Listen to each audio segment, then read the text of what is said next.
Greg Muttit has been writing, researching and speaking about Iraq since the very beginning of the war back in 2003, and he's now written a new book about oil and politics and about the history of the occupation. We spoke to him about his view of the history and his perspective on the war in Iraq. I first got involved in Iraq back in February 2003. I was part of the enormous march of 1 million or 2 people against the war about a month before it started.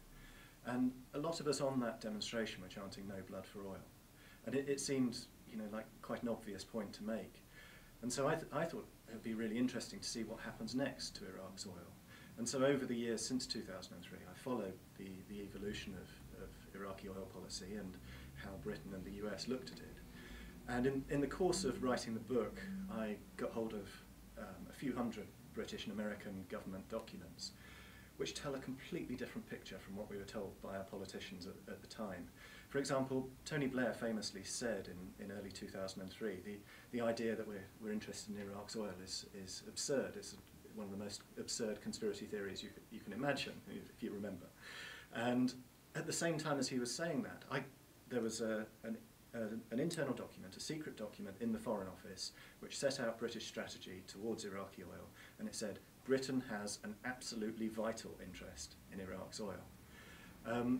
Now, the interesting thing, to you or I, that might seem obvious, the interesting thing is that the governments went to such enormous lengths to deny it at the time. And so what I've tried to do is I've tried to trace that story since 2003 of what the Americans and the Brits did to try and restructure the Iraqi oil industry in their interests. What you see is that it's an absolutely central priority for them during the course of the occupation, and that's the story I recount. And in my view, Tony Blair talked about absurd conspiracy theories, but I think the one view that is utterly absurd is that the war had nothing to do with oil, literally nothing to do with oil, as Don Rumsfeld said at the time.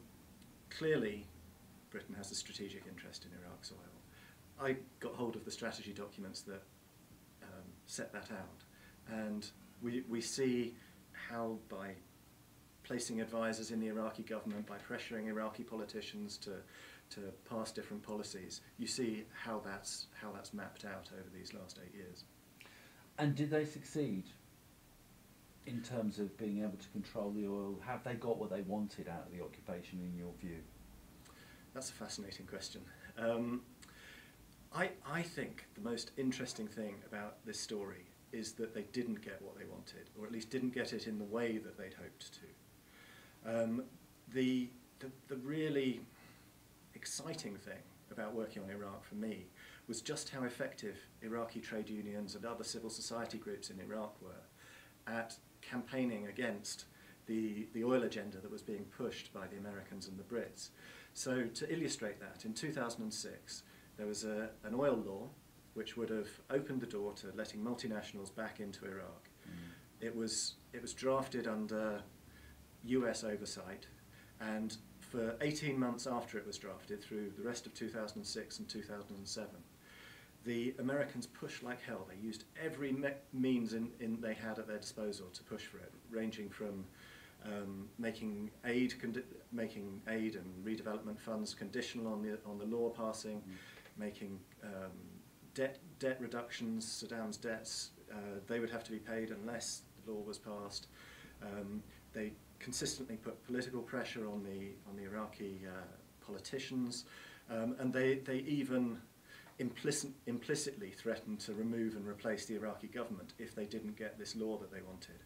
Now, through that period, our colleagues in Iraq and my friends in Iraq were campaigning very hard against this, and ultimately they succeeded. The oil law wasn't passed. Now, the story is more complicated than that, because in the years since then, the Iraqi government has signed contracts to develop oil fields with multinationals such as BP and Shell and Exxon.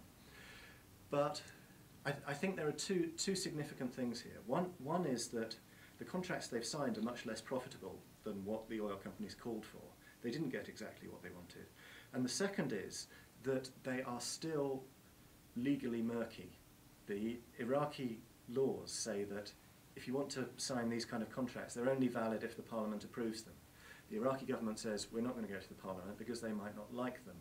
So that means there is still a potential for future Iraqi governments to challenge these contracts. They're not enshrined in law because the Americans didn't succeed in getting their oil law.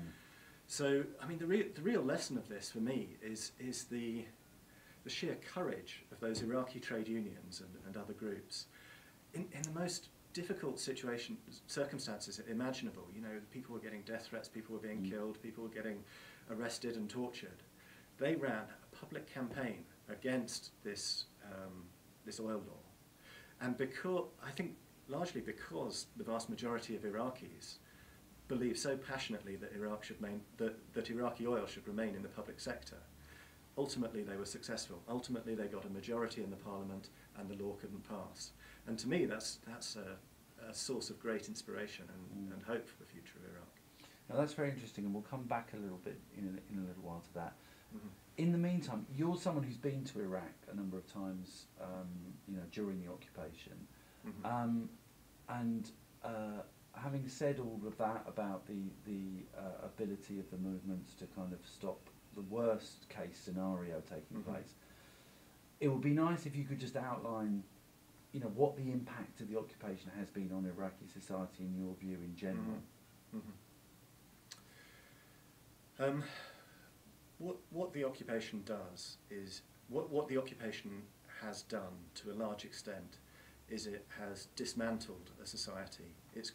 It's created and nurtured and fostered divisions within a society. It has dismantled the institutions of governance and created a politics in Iraq that is utterly dysfunctional. And one of the things I explore in the book is just how sectarianism and sectarian conflict became such a problem, especially in 2006 and 2007. There were thousands of people being killed, their bodies found on the streets throughout every month, throughout 2006 and 2007. And those, you know, sectarianism existed to some extent before 2003, but never like it has since then. And the roots of that really go back to the governing council that was established under the occupation, under Paul Bremer in 2003, where he said, if you're going to have a role in Iraqi politics, it will be decided by a quota. We have this many Shia, this many Sunni, this many Kurds. And that was the starting point of the terrible divisions. At the same time as that, I mean, I focus especially on oil. The Iraqi oil ministry was one of the least politicized under the Ba'ath Party before 2003. Actually, it was run by the most technically able people. The ministers tended to be Ba'ath Party members, but below that they weren't. What the occupation created in the oil ministry was precisely what we thought they were trying to get rid of. They cleared out the experts. People got senior jobs in the oil ministry on the basis of party, sect, or family, or friendship. And so during the course of the 8 years since 2003, institutional capacity in the oil ministry was swept out in favour of sectarian and nepotistic and corrupt means of operating. And now that's one element of the Iraqi state. You see the same in every institution of government. And so the government, the ministries, the state-owned companies are utterly dysfunctional.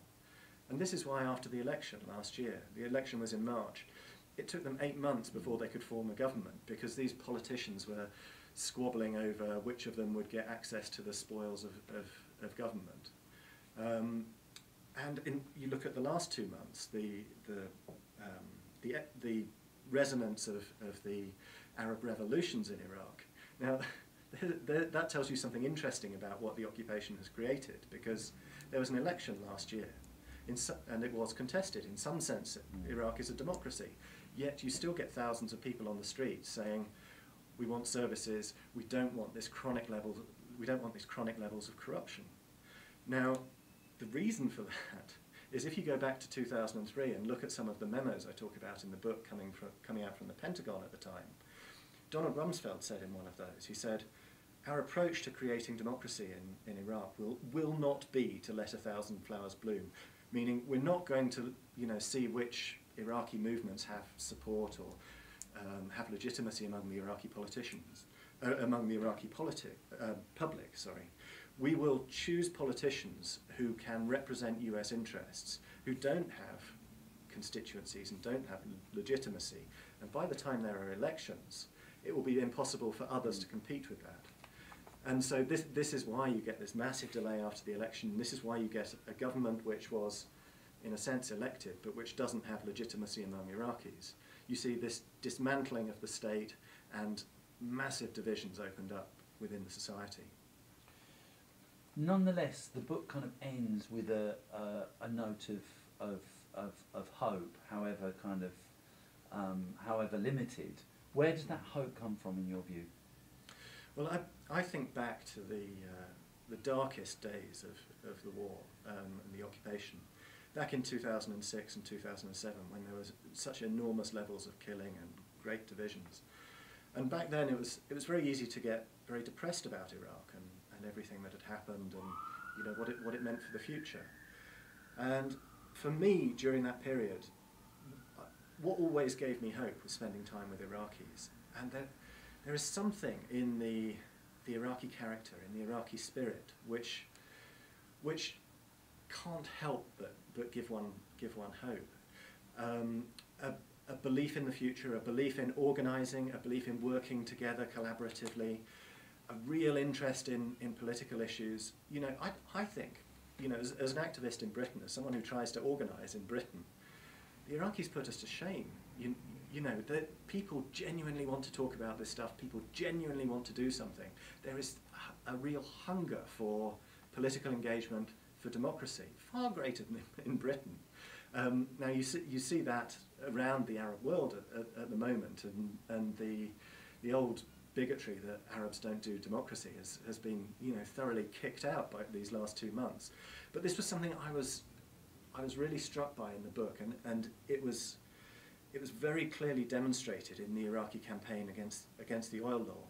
Here were people who could run a really effective campaign against something that was being pushed by the world's superpower, using all manner of pressure, and they could do it successfully in spite of these conditions. And so you find that most Iraqis, they're not sectarian, they are democratic, they want to engage in their politics in a meaningful way. And so the country has these dreadful, corrupt and self-interested politicians who don't do anything for the country. There's no hope in them. The hope is in the Iraqi people, the Iraqi trade unions, Iraqi civil society. And that's what makes me think that the future, in the longer term, will be a better one for Iraq. What impact do you think the kind of the Western, the international anti-war movement had in the whole process that you've outlined? Well, this is vital, and for this reason, my message to supporters of Stop the War Coalition, to members of the anti-war movement, is don't forget about Iraq, because we have had a massive impact on this. Often perhaps we don't see it, but in my work with the trade unions and with other groups in Iraq, in the work they've been doing, they've come under enormous pressure, especially from the Iraqi government and security agencies, but behind them the Americans and the British forces. And so the government, tragically I think, has been relying on laws that were written, that were passed during the period of dictatorship, Saddam Hussein's laws, to make civil society groups illegal or make it impossible for them to operate, to make trade unions illegal.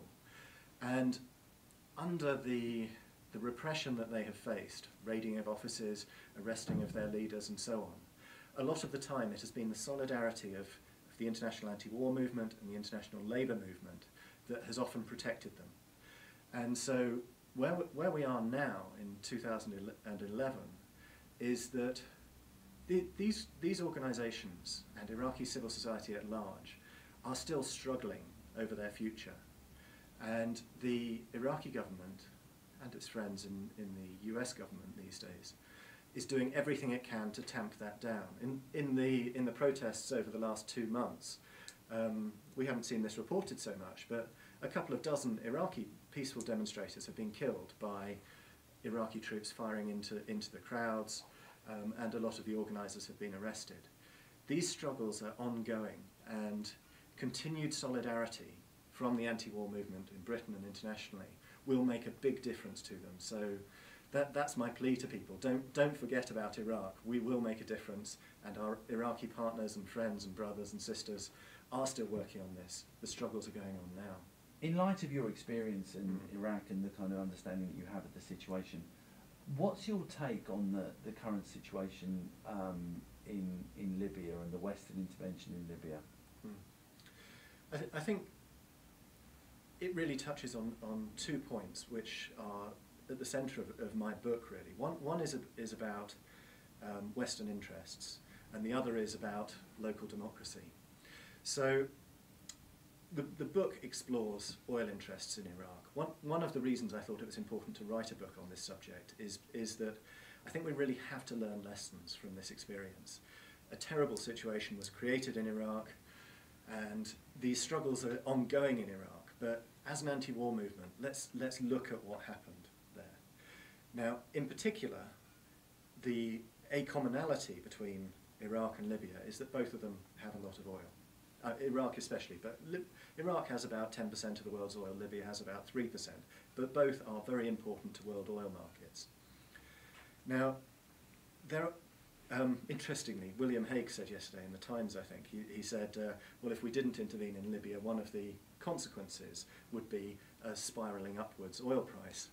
Now, I think the strategic lesson, or the strategic analysis I'm trying to put forward in this book, is that oil interests are a bit more complicated than our traditional image of a resource war. Our traditional image is like the conquistador goes to the New World and fills up his ship with gold and takes it back to Spain. It's more complicated than that. And in the case of Iraq, you had overlapping interests between the BPs and Shells and Exxons, who basically had an expansionist agenda. They wanted to get back into these big countries that nationalised back into the 70s.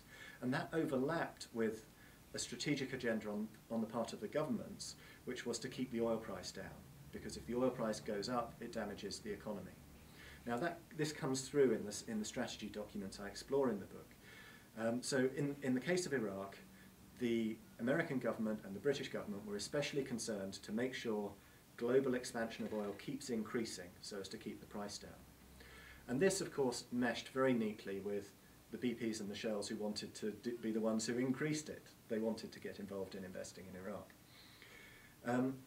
I think what we see in Libya is it's more of the latter aspect, which is that the West, Britain, France, the US, do have an interest in containing oil prices, as William Hague said yesterday. But the difference is that Iraq was very much a proactive war, or the Americans call it a war of choice. I think the correct term is a war of aggression. The Libyan war is a reactive war in that it wasn't something that they'd planned years before. So in the case of Iraq, the Americans and Europeans were thinking about oil markets for a number of years beforehand and thinking, okay, how can we expand production? Just as the corporations were thinking, where is going to be our next big growth area? In Libya, things moved much more quickly, and so they reacted. But one of the concerns there was over instability in Libya. If there were a long, protracted war between two sides, destabilising oil production there, the effect that would have on price and hence on British and American and other Western economies. But of course, you know, whenever the US or Britain or the West more broadly looks at the Middle East, they always look through a lens of oil. They can't separate themselves from those interests. The second point I would make about Libya is that in terms of the lessons from Iraq, is that in Iraq they absolutely tried to steer isn't a strong enough word, they tried to create a politics that suited their agendas. They put Iraqi politicians in place who would serve those agendas and who wouldn't serve the interests of the Iraqi people.